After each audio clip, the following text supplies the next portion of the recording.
tools on yes कौन तुझे कौन बसिबा हमो अछि कॉल बैक बाहर का सब तो से हमर किछि कथा त अछि रो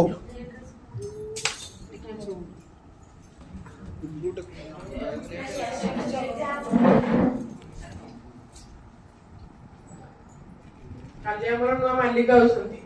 तो तू ताको पे गोटे चाकर हिसाब काम कर कौन भाई काहे न मत पैसे दरकार अछि तो भाई चिन्नी को स्कूल पठे पे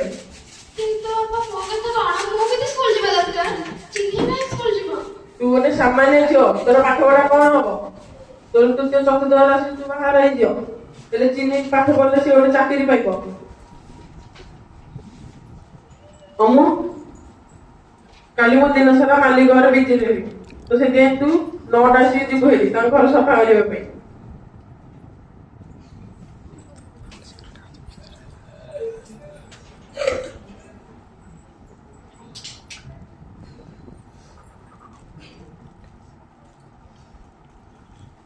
नमस्कार मैडम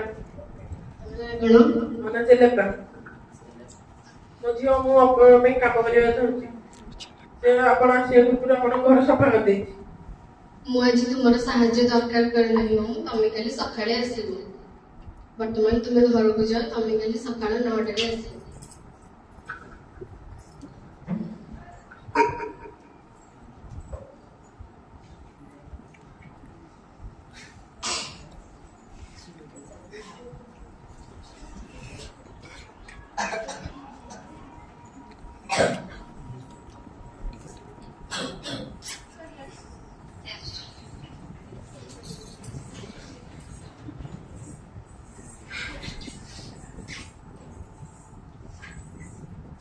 गुड मॉर्निंग अम्मू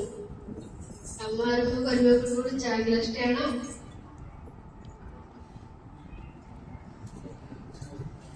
तुम विषय मत किछि कुह अम्मू अरे मो बापा मो अब जन सान भाई अछि मो मां ग्रेजुएशन अब चिन्नी मो भाई से आराम से स्कूल जेबो ताको पाठ पढाय पे मो बापा कहछथि मते काम करे तमे स्कूल जीवा को चाह नहीं कि बापा कहछथि झियो पिला माने पाठ पढले किछ लाभ कारण से जेमिति ले दिने तृतीय श्रेणी को बाहाय किंतु चिन्नी जति पाठ पढबो से दिने दिने चाकरी करबो तुमे तुम बापा को कुह मु तुमर सब पढ़ा खर्च वहन करिबे से माने मजे स्कूल जीवा दरकार बापा पे पे राज्य है से निश्चित राजी है मु आसंदे बेली ताक सहित ए विषय रे कथा है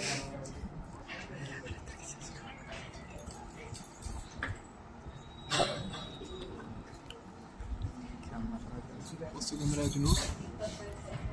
सेट दे मुझे एटा दे एटा का समू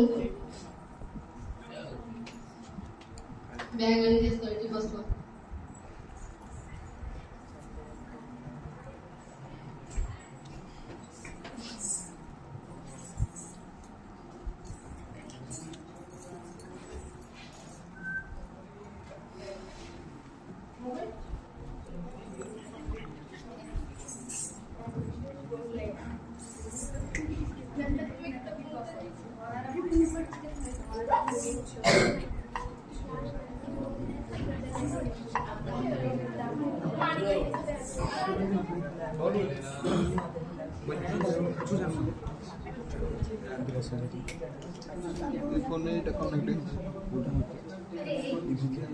ओके लाज नहीं की आवटी कैलिब्रेशन